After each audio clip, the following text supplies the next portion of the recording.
a great evening to have you all here, to be here together. Well, one of my joys in college teaching was to watch my students' deep engagement when I taught using Ms. Magazine.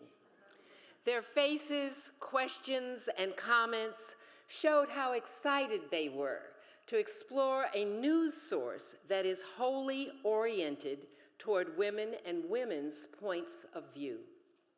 With Ms. as a resource, they didn't just open a magazine, they opened their eyes. Opening minds and eyes is what Ms. is about, and there has been no time when Ms. is more needed than it is today.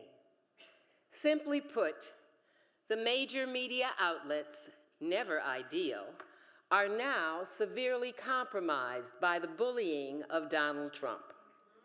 They are scared, they are careful not to piss him off, they are no longer doing the vigorous job that a free democracy requires to function.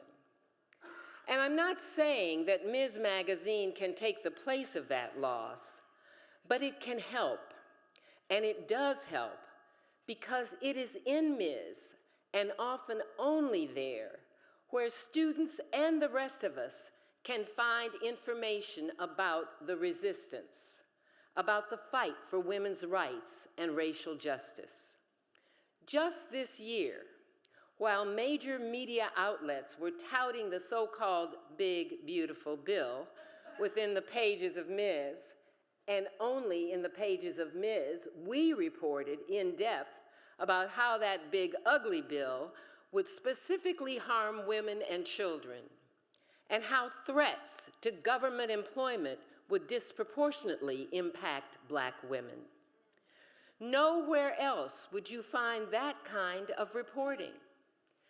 While major media outlets rarely, if ever, report on violence to abortion clinics and abortion providers, as if it was a secret that must not be discussed, Ms. keeps a constant tab and a laser focus on that sort of violence, including how the deadly violence that targeted lawmakers in Minnesota was the result of anti-abortion extremism.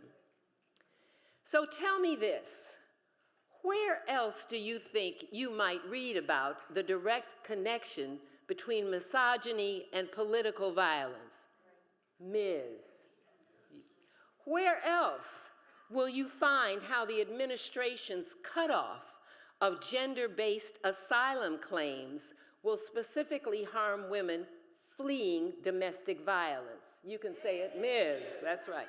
Where else would you learn about how women in the U.S. immigration detention facilities face a special kind of hell as they are both separated from their children and sexually assaulted? Where else? Yes.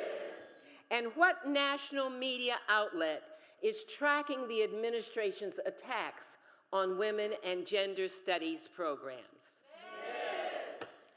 And those are just a few examples. So while I've been away from the classroom for several years, I'm thrilled to say that Ms. is more present than ever. I know from experience that Ms. helps students envision a just future, offers hope, strategy, and models for what it looks like when people challenge repression and inequality in their communities, nationally and globally. Ms. is more than a magazine or a media outlet. It is a movement. It is a catalyst for action and an investigative powerhouse. Because Ms. does not take corporate or government funding, thank goodness we see how government funding is working out for folks these days. It is independent and able to enact an unwavering commitment to truth. As the primary U.S. publisher of feminist journalism over the last 50-plus years, as a media outlet that is unafraid to confront the administration of our 47th president and report on news you will see nowhere else, Ms. does not flinch, will not flinch. It is an absolutely vital resource for young people and for all of us who will envision and create the next iteration of our country, the post-MAGA America that we all seek to realize. We are proud to say that Ms. is an essential and steadfast part of the resistance. Thank you.